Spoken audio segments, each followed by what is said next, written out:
Hello, baseball fans. You're watching On Deck with Tyler Redmond. All right, welcome into On Deck. Hopefully you can hear me out there. A lot to talk about tonight. I wish we could talk just about the Braves being World Series champions. That's really what all the talk has been about here lately. I wish I could talk to you about 2022 and all the expectations I have going forward, but instead we have to talk about this. It's not like you don't know about this. It's not like if you're watching this channel, I know you know. MLB is officially locked out. And I know you probably already know about everything of what this means and all of what it entails, but basically, the current collective bargaining agreement, CBA, that you've heard so much about the past few days, has officially run out for Major League Baseball. It's been a nice, good 26 years or more, but now it has officially expired. Now, this type of thing hasn't happened since 1994. For perspective, that's before I was born. It's been a long time since something like this has happened. That was the year of the strike, and that's exactly why we are in a lockout. That is what owners are avoiding. Here's what I mean. A lockout did not happen in 1994. Instead, a strike did. That is because, as opposed to a good faith agreement, a lockout completely keeps players from talking amongst their organizations. It keeps conversations at a halt. There's a reason that's going on. There's a couple different perspectives that you need to know going into this before you can really talk about what the solution is. The perspective for a player is, under a lockout, they cannot use facilities, they cannot talk to their trainers, they cannot see any kind of team staff or anything like that. They can't look at, their video. They can't talk to their video guy, their owner, their coaches, nobody. They cannot communicate. Now, they can't even communicate with their teammates. Now, with that said, for unsigned players, they don't know where they're headed in 2022. Now, they didn't know that before this happened, but now they can't even communicate with teams about possibly going to another team. They can't communicate. Now, we'll talk about what that means for the Braves in a second, but the hot stove that you've heard so much about here lately, Max Scherzer to the Mets, all these big deals that have happened, those are all at a halt now because of this CBA. You can't tune into MLB Network. They have nothing to talk about. All they're talking about on the CBA right now is, all they're talking about on MLB Network right now is the CBA. That is the only news that they have. Because you can talk about what potentially happens afterward, but that is the news right now. So for the owners' side of things, we talked about the players. This is why the owners are doing this. In the history of baseball, under a strike, there have been 1,900 games missed. Just about, a little bit under 1,900 games missed because of a strike. On times that there have been lockouts, no games have been missed. That's why there's a lockout right now, and that's why it's happening right now. As soon as that CBA took place, a lockout happened. That is because they are attempting to avoid a strike. That's how you lose. A strike is, in terms, how owners lose money. That's what this is ultimately about, right? It's about money. The intent here with a lockout is to force negotiations. And I'll give credit where it's due to the owners. The owners are always made out to be the bad guy. It's been a few instances over the years. We all know that it was during COVID, they were made out to be the bad guy. In fact, I told you they were the bad guy. But hear me out here. I don't think they really are, because they have made attempts to appease the Players Association, to at least come to the table with a reasonable argument. The Players Association has been stubborn, and they're well within their rights to do that. I'm not saying they're the bad guy either. I'm just saying there's not really a bad guy here. Ultimately, it's going to be about who backs down, right? That it's a business negotiation. It's got to figure itself out. But I do think the fact that, frankly, the owners being willing to integrate a DH into the National League, being willing to increase the league minimum, being willing to lower the age of free agency, adding all of that in an attempt to bring the Players Association to the table tells you where their head's at, right? They're trying to find a middle ground. The Players Association isn't going for it. They've listed their demands, and it is what it is. All right, so we are officially locked out. You will not see any transactions made going forward, including Freddie Freeman. So what about Freddie, right? That's the real question that you want to know the answer to. That's what's going on in Braves country. In fact, it's been all over MLB Network because he is the hottest guy out there. He should have been signed by now by, under a lot of people's opinions. He should have been this should have been done and dealt with. Maybe even as far as a year ago he should have got his extension. Um there are a few ways I see this going when it comes to Freddie Freeman. I would have hoped that it would have been done by now, by 11:59 last night. That's what I would have hoped to have seen. Um, of course, the CBA has ended. We don't know when it's going to end, and we will not have a deal until the lockout does eventually end. Now, what I don't want to see is the season be delayed. I don't want baseball operations to end for that long. I appreciate the owners doing this now in December as opposed to February, where we're gearing up for spring training. And at that point, you might have a shortened season like 2020. Nobody wants that. The owners don't want that because it loses money. The players don't want that because obviously it affects them in multiple ways. Fans don't want it because we're fans, right? So there are a few things to consider. Remember this. Players, every year, players like to scout where they'll be headed. Jock Peterson, before he went to the Cubs this year, actually toured Northport, Florida, because that's where the Braves were. There was potentially a deal going on with the Braves, so he went and scouted out Northport. Players like to know where they're going. They want to be able to scout that out during the off season. Now, it would have been best if Freddie didn't have to worry about where he was going to go in the off season, right? Obviously, there's interest from the Yankees, there's interest from LA. Obviously, a lot of big money players into this. I still think that the Braves have, I'm not going to say they should expect Freddie back, but I still think they're the front runner for obvious reasons, right? Freddie Freeman, career Brave, wants to be with Atlanta. He's obviously wants his money too, but he does want to be with Atlanta. Now, with that said, you're probably wondering also where I see this contract landing. The benchmark that has been thrown out there has been Paul Goldschmidt's contract. He signed it back in 2019 with the Cardinals. It was $130 million over 5 years plus a $20 million signing bonus, so really $150 million in total. Freddie wants 6 years, and I think that's the real holdup here between him and the Braves. The Braves seem to be hesitant to commit that extra year, and that seems to be the true dilemma here. Personally, I think that's a bit ridiculous considering who this is. It's Freddie Freeman. I mean, he is your cornerstone. He was here through the rebuild. We all know who he is. But keep in mind, Atlanta's current front office has never been a fan of committing to long-term deals.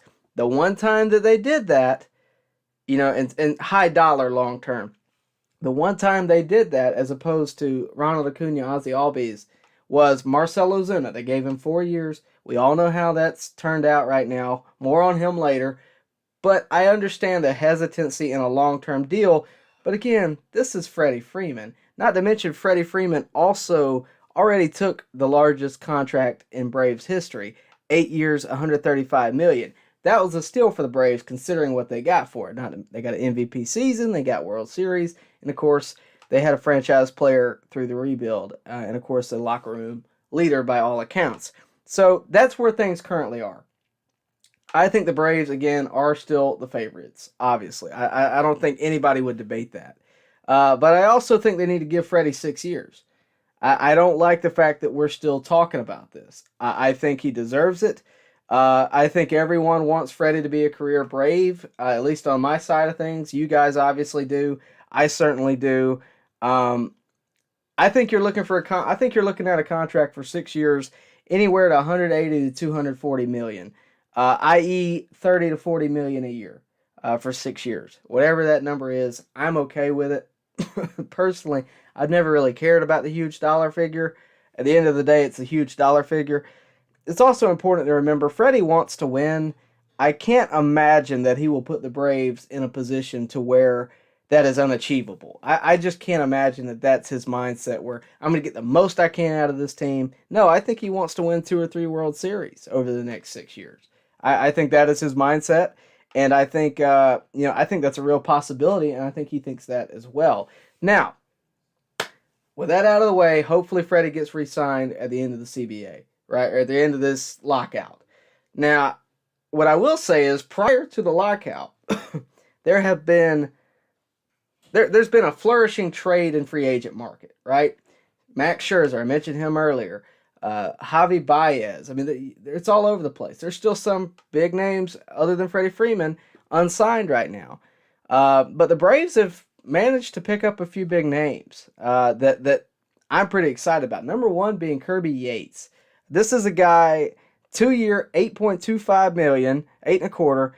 It's a backloaded contract. The first year he's only making $1 million. Second year he's only making $6 million. This is a steal for a steady bullpen hand. For a bullpen that proved itself to be worthy, they're adding on, and I like it. It's an interesting play here. It looks like AA, one, is saving money for 2022. It looks like he is putting money aside to make some extra moves in 2022. Maybe he's banking on another big year in 2022 with attendance like it was in 2021. But at the end of the day, Kirby Yates is an impressive reliever. He did battle injury this season, but make no mistake, when he walks into the Braves bullpen, it gets better. Make no mistake about it. Then there's Darren O'Day. This is a guy we're familiar with. He pitched for the Braves back in 2019 and 2020. Most of 2019, of course, he was injured, but 2020, he proved himself. He showed out. He posted a 1.10 ERA across 16 innings of work in 2020, of course, shortened season. Not a lot of innings to have there. But the thing with Darren O'Day, I think, is most interesting. Obviously, it's got to be his delivery, right? I mean, look at this. This is what's coming at you if you're facing Darren O'Day. You got the sidearm wind up. I mean, this is a guy that, frankly, I think on any given year could have a very effective year in the pen. And I'm happy he's back with the Braves. I think this is good. I think Kirby is a great addition as well. I mean, this is a guy, again, he makes the pen better. That's the most important thing you can do walking into the bullpen. And I think it's a good move by AA. None of these moves were that expensive. The most being for, of course, Kirby Yates, $8.25 million. But even that, for what you're getting back, I'm not mad at. I think that's actually a really good deal. Now, again, that is not the only moves. And if you're wondering why we didn't re-sign Darren O'Day after 2020, right? He moved on and went to the Yankees. I think we all questioned that at the time, much like we did Adam Duvall. Not to mention Mark Melancon didn't return to Atlanta. So you're wondering, why didn't the Braves re-sign all these guys, right? They were successful in 2020. They were big, impactful players in 2020. Darren O'Day, Mark Melancon. Those two guys in the pen were consistent throughout all of 2020, along with Shane Green, who we ended up bringing back. So you question AA there, and you go, all right, well, why didn't we re-sign these guys? I can see why maybe one or two, but those are a lot of big players. We know from what AA said about Adam Duvall. Whenever we brought Adam Duvall back, we got him back at the trade deadline from the Marlins. We know that they had to make budget cuts. They had to make budget cuts. And after a profitable, frankly, first half, the Braves were able to go to the trade deadline and make those moves. Now, after a profitable World Series campaign, the Braves are ready to spend some money. Not a ton. They're not going to spend stupid money like the Phillies did a few years back. But they can spend some money, and they've been able to do that here. They went ahead and added to the pen, which, again, I like. They went and got a friendly face in Darren O'Day, and they went and got a proven reliever in Kirby Yates as well. Now, again, I said they could spend money. They have that ability now, but not stupid money. There is a major difference. O'Day wants to be in Atlanta. Okay, how do I know that? He could have re-signed to the Yankees, but he declined the player option, electing the $700,000 buyout. Now, he would have re-signed for 1.4, but if he had re-signed in New York, he'd be making 1.4, right? But when he went to Atlanta, he got paid $1 million for the contract, plus he's getting a $700,000 buyout from the Yankees. So he's actually coming out on top. Now, that's if he makes the Major League roster. This is a great deal for the Braves. bring in a steady reliever at a great price, and you give O'Day a chance to change the scenery, maybe have a better year, maybe have a championship drive with the Braves. Plus, he's making $300,000 more than he would have thanks to the Yankees' $700,000 buyout. Now, currently on the IL with a hamstring injury. No word on a potential return date. I looked everywhere, couldn't find anything. I think he's at least going to be looking at, hitting the major league roster. I mean, that's at least what he's going to be trying to do. I think he's going to be trying to prove that he can still be around. All right. This was brought up in the comment section, so we'll go ahead and talk about it. The other big news in Braves country, Marcell Ozuna has been handed his punishment by the league. It's honestly less harsh than I originally expected, and I think most others expected. He's cleared to return at the start of the 2022 season.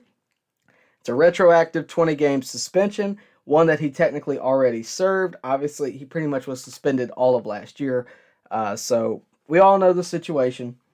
Domestic dispute, he is required to complete a 3 to 6 month domestic violence intervention program that would result in the charges being dropped.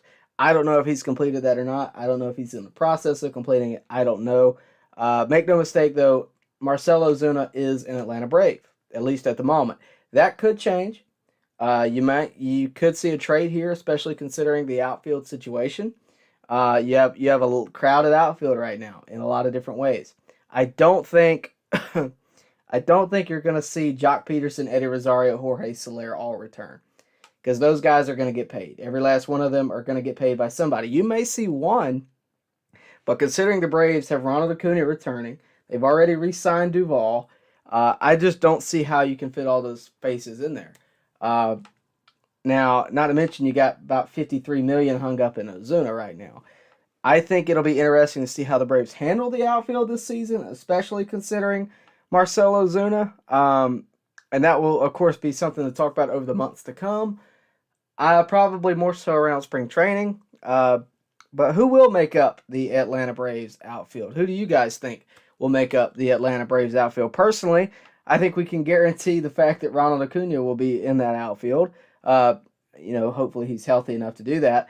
Right now, I think the real question does surround Marcell Ozuna. I think that is the real question mark of what could happen.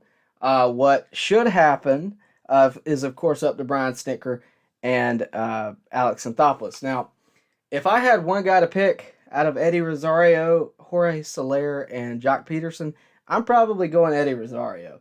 That's purely out of the difference of style. I think Jorge Soler is very similar to Ronald Acuna in a lot of ways, in the type of style. I think he's a swing hard in case you hit it, which I like. Obviously, it worked out great.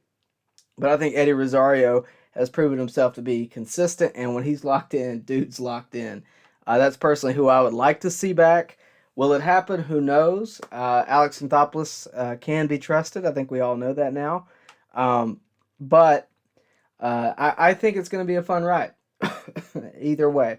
And the outfield situation is a situation that we've seen over a long time now, right? The prospects. Everybody wants to know what I think could happen with Pache and Waters.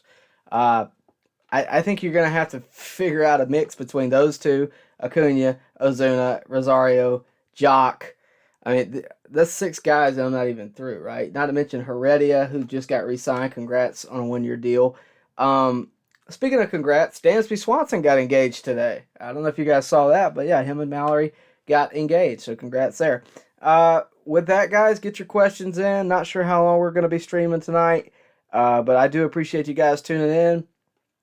I can read off a couple. Jeff Berry, thanks for tuning in, man. Jesus, thanks for tuning in. Miguel, thank you, man. How's it going? Ozuna has hit 3 homers and a few at-bat in winter ball. Let's bring back Rosario and Soler. Yeah, I've seen Ozuna playing in the Winter League. It's hard to know how much the Winter League would translate to Major League Baseball. I mean, it really is. Camargo, I think, killed it in the Winter League a couple years ago. And, of course, he didn't have the year he was looking for this year. So it's kind of hard to tell. By the way, Camargo, I don't know if you guys saw this, but he was non-tendered along with a couple of others. But he did get picked up by the Philadelphia Phillies, so we'll see him in some interdivisional play this year.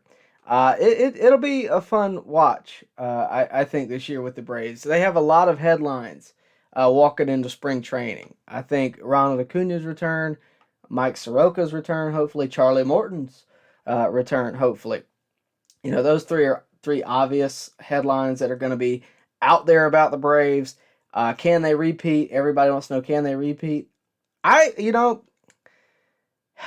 If I was put on the spot and asked, can the Braves repeat? I would say yes.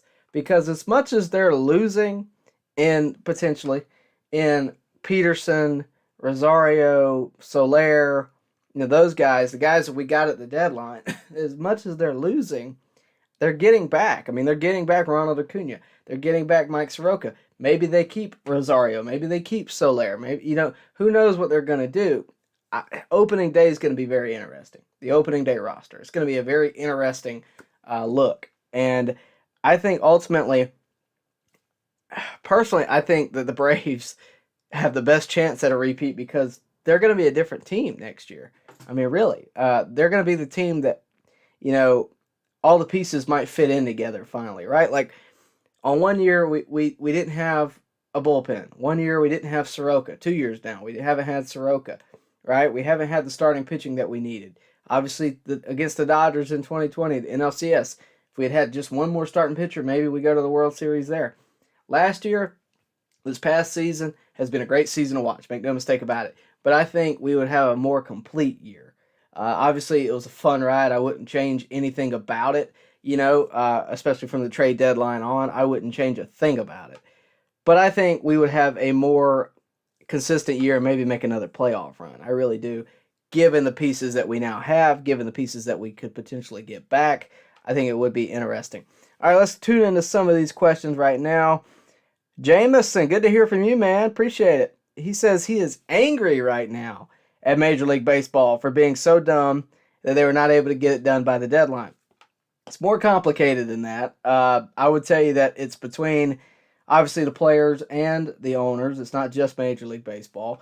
Obviously, it's a problem. It feels like we're doing this all the time now because of what happened with COVID a couple years ago. Personally, I think that it's hard to pick a side here. There's really no good side. I think at some point we're just going to have to see what happens.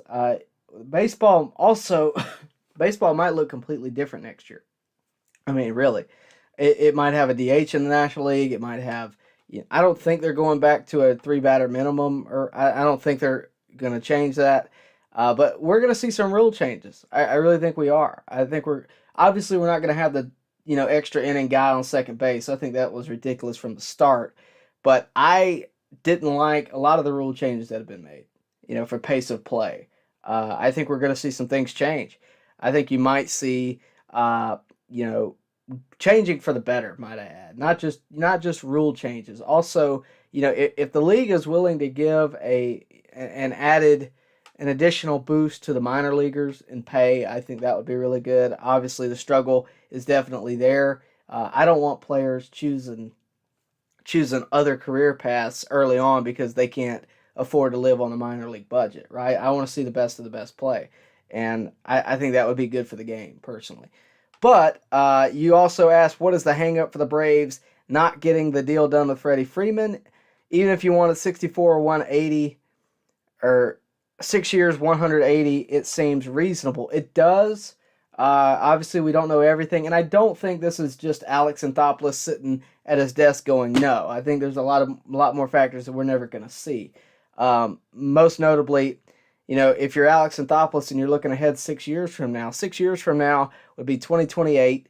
Freddie Freeman will be 37. I don't think, we obviously don't have a ready-made first base prospect ready to go like we did. Somebody referred to this as Donaldson again. No, Donaldson was completely different. Obviously, we had Austin Riley in the waiting. He's proven himself this year now. And we weren't ready to pay Josh Donaldson that amount of money after 1 year's service. This is different. This is Freddie Freeman we're talking about, guys. The guy that's been with the Braves since day one. I just don't see him going anywhere else. I could be wrong, but I think we do need to pay the man. I think he's deserved. It is deserved, and I think we're going to see it, hopefully. But it is reasonable. I don't think it's unreasonable. I don't think anybody's questioning whether it's unreasonable or not. It's just a matter of time to me. Whether Freddie goes down on his price, whether, whether Alex Anthopoulos decides to give it to him or the Braves decide to give it to him, whatever it is, I think they will figure it out. I don't think you're going to see him be a Yankee. I don't think you're going to see him be a Dodger. I think he wants to win again in Atlanta. I really do. Appreciate the question, though. William, Morton, Fried, Anderson, who makes out the rotation? Wright, Muller, Davison, or a trade piece? All right. Well, you forgot Soroka. You got Morton, Fried, Anderson, and eventually Soroka, hopefully next year. And I do think we're going to see a return of Mike Soroka. So that's 4. After that, you got Enoa, you got Muller, you got... I think it comes out of that list. I think it comes out of Enoa, Wright, Muller, or Davidson. You don't want to trade... You don't need any more starters, I don't think. I mean, our starters proved themselves this year. Enoa, when he's healthy, is great. He was for, that short period of time. He was our only consistent pitcher. Charlie Morton, hopefully he recovers well. And, he proves to be as consistent as he was this year. Mike Soroka, I think, is looking to have the bounce back year that we've been waiting for 2 years now. Max Fried, I'm not even worried about it. So we'll see what happens. But I think that list of guys you just read off, plus Waskari Noah, could be a good mix. But we'll see what happens. Miguel Frica, good to hear from you, man. Rosario, Acuna, and Ozuna. Maybe Soler could be SDH. Duvall could make a platoon with Rosario and Ozuna. Duvall's already been re-signed. Or he's been tendered, rather. He's going into more negotiations. I think you have more of a chance of Duvall than you do Soler. I think Soler is going to go get paid. Because, again, I just don't think... How do I put this? I don't think Soler is at a point where the Braves are so interested in him that they'll pay him what he's looking for. Not that he's looking for a ton, but the dude's World Series MVP. He's going to get paid by somebody. Rosario proved himself to be a valuable commodity. I just don't see either of those guys settling for an Alex Anthopoulos contract. And I don't mean that as an insulting way. He might have the money to spend. I just don't see those guys looking around and going, yep, I'll take $5 million after what I did in this postseason. They're going to try to get as much as they can right now, and I don't blame them. I think you can bring one of them back. Personally, I really like Eddie Rosario. I just do. I think the dude, obviously in the postseason, locked in. Throughout the entirety of the postseason, he was locked in. And I think he's a different hitter. He's a contact guy, he gets on base. I don't think Soler is that guy. And I think we have a Soler in the lineup in Marcell Ozuna, right? You got $53 million tied up with him right now. So Alex Anthopoulos has a lot to consider. I'm glad I'm not him because somebody's not going to like whatever choice he makes. But we'll see.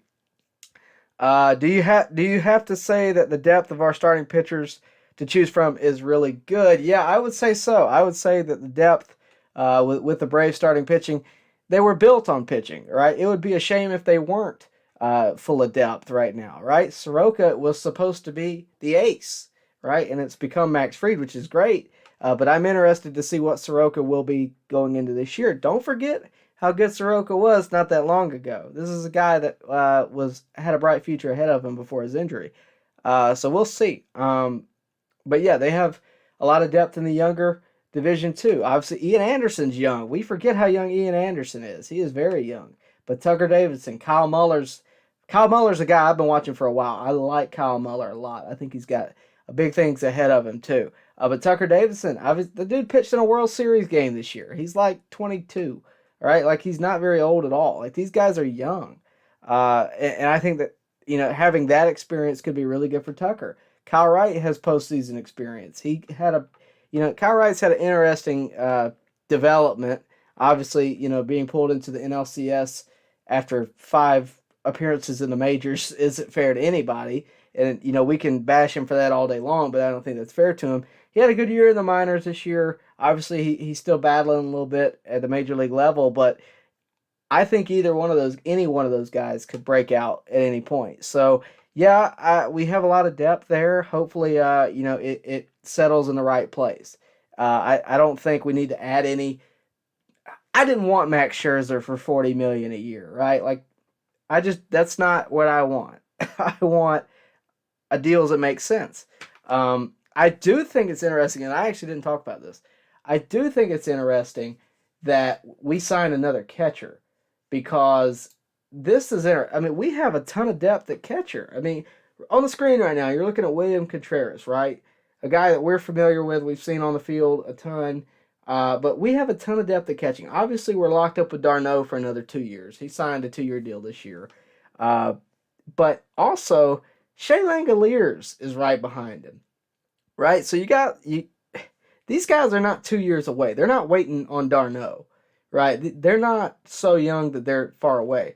One of these guys is coming up to the majors, right? What I find interesting is that the Braves went and signed Manny Pena to a 1-year deal, which is interesting because William Contreras was the guy that I assumed would be called up. It makes me think that William Contreras might be on the trade block sooner rather than later because Shea is a little further away. Shea might be able to wait 2 years or a year and a half. He might be able to wait that amount of time. Williams not wanting to do that, and at that point he might be losing value if he hangs around. So I think it's interesting that we signed a catcher. I'm not saying that they're gonna be traded. I just think it's interesting. I think it's I think it might be hinting at something behind the scenes that we don't know. But we'll see. It's going to be a long off season, especially with the lockout and everything. It's going to be a very long off season. Miguel Freaka, come on, Liberty Media, please bring back Freddie. That's all we can ask right now. I'm sorry, Jesus. I see your question there. I am not a baseball player. My best advice to you in terms of tips for infielding would be put your glove on it and try your best to catch it. I haven't played baseball since I was a kid, to tell you the God honest truth. But yeah, I apologize that I'm not a player. I used to be a long time ago, but not anymore. All right, William, you say that you still think we signed Freddie, but if we don't, it's a public nightmare for Liberty Media. It could be. But I gotta be honest with you, I don't know who is actively protesting against Liberty Media. I think it is a PR nightmare for sure. I think unfortunately it won't be Liberty Media that gets it. I think it'll be the Braves front office, unfortunately, and it's not. I doubt it'll be from a lack of trying. I think Alex Anthopoulos is trying everything he can right now. To get Freddie back because I think you might see your ticket sales take a big drop. Obviously your jersey sales would. It would just be interesting. It would just be interesting. I mean, I can't see a world where I've heard about the rumors that the Braves reached out to Matt Olson. That's out of pure necessity in case Freddie goes for the big money.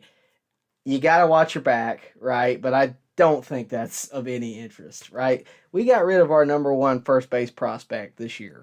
Okay, I told you at the time I think that's a telltale sign that Freddie's coming back. I just don't see a world where Freddie winds up in another uniform. With that said, it could happen.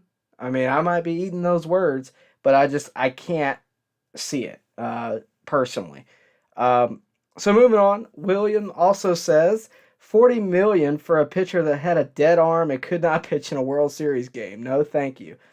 William, it's funny you bring that up. I haven't talked about this openly, I don't think, on this channel. But looking back on the NLCS, right, I was at 2 of those games. I was at Game 1 and Game 6. And, before Game 1, it was a long time before they released who's going to be starting a game. Wound up being Corey Knebel, a bullpen game. Wound up going all the way, I think, to Tony Gonsolin at some point. But that we saw everybody in that game.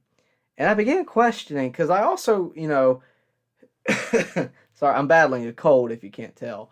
But in the NLDS, not between the Braves, between the Dodgers and the Giants, obviously Max Scherzer closes that game. I question that move. It's like, well, why? Don't you guys have the biggest payroll, at least in the National League? You guys don't have enough bullpen pieces to do this. Save your starter. You're playing the NLCS in a couple of days. Sure enough, we get to game one. They're in a bullpen game, and I was watching highlights this morning of the postseason for the Braves, and it's I'm looking at these highlights and I'm going, if the Dodgers just did a more traditional setup, they very well could have won that series. I mean, because you look at game one, we won game one on a walk-off win by Austin Riley. Great win, probably going to be one of the best moments in Braves history, right? Awesome night. But I have to wonder, because the Dodgers scored runs that night too. I have to wonder if Scherzer started that game, would we have won that game? Would, Walker Buehler not have lost the game that he pitched? I just have to wonder that, because he came in on short rest. So it's just, decisions, that happen in the postseason are always going to be questioned. But if I'm a Dodgers fan, I'm looking at it, intently, wondering, why did Dave Roberts choose to do that in a lot of ways? And, they can be mad at Max Scherzer all they want, but the dude is, 36 years old? He's going to have a dead arm at some point. I know he's a psychopath, but you can't be a psychopath past a certain age. It's funny you brought that up, because I've done a lot of thinking about that. I can't make it make sense. I've tried. Jameson. Yeah, you bring up a good point. Jameson responds to the Mets signing Scherzer and says that is the typical New York Mets trying to make a splash in the offseason, but it will not matter when it comes to the regular season. Yeah, didn't they do that last year with who did they go get? Who did they go get last year? Somebody bring it up. Who was it? I know Francisco Lindor. That's who it was. They went and got Francisco Lindor. Then they went and got Javi Baez, and everybody thought, well, they're going to win the division. Went crumbling, right? Who could have seen that coming? Nobody. But look, obviously they wanted to add to their pitching. They think they got it figured out in the offensive side of things. I don't think so personally. But this tells you, the Mets are a perfect example of, to me, why the Braves are successful. And what I mean by that is they're the opposite. They have a couple of guys that are Mets guys, but the rest of them are bought. The Braves, everybody talks about Ozzie Albies and Ronald Acuna taking little money for their skills. The Braves have embraced these guys, brought them in, given them long extensions early, and let them be Braves. Let them be embraced within the city, and they don't have to pay $40 million, because they're not trying to bring people in. They're keeping people there, and when you're winning ball games, it's a lot easier to keep a player happy. All right. Now, with that said, we're probably going to wrap it up here. I'm going to answer Oren's question. If you have a question, get it in. I'm only going to be on here a couple more minutes, and then I'm out. I appreciate you guys tuning in. But before you go, do me a favor, like the video, subscribe to the channel, hit the bell for notifications, all that good stuff. Of course, tell your friends about the channel. I promise we're going to get some more off-season content coming your way. Been pretty busy lately. Obviously, I've been battling a cold. So we will be getting back on here a good bit. Probably going to be doing more live streams through the off season, since we're not going to have to compete with Major League Baseball games for the time being. But we will have some stuff, maybe some interviews and different things. But for right now, let's answer Oren's question. Looking past the lockout free agency, what is the prognosis of Acuna and Soroka? The prognosis for Acuna, he's already hitting in the cage. I don't know if he's going to be able to run very much, but the prognosis for Soroka, I believe, is maybe a month into the season. I think is what you're looking at with Soroka. With Acuna, I think you could see him in spring training, knowing him, because we're talking about a guy that shows up 3 days early to spring training. With that said, I don't know how much he's going to be limited by the doctors and staff. Obviously they're not going to push it any harder than they need to. I don't want them to. I think Soroka is a perfect example as to why. But when it comes to Soroka, I think we will see him this year. I think we will see hopefully a bounce back year for Soroka. For Acuna, I think you're going to see him be Acuna. I do. And it might not be that he can run very well. If there's a DH, he might DH for a couple of months into the season until he gets full strength back. But it's just an idea, right? We will see. Kevin says it's a family, the Braves are, which is why I think Freddie should take the family discount, stay in Atlanta. What a perfect way to end this video, Kevin. I appreciate that. Hopefully Freddie does take the family discount, stays in Atlanta. But with that, guys, we're going to check out.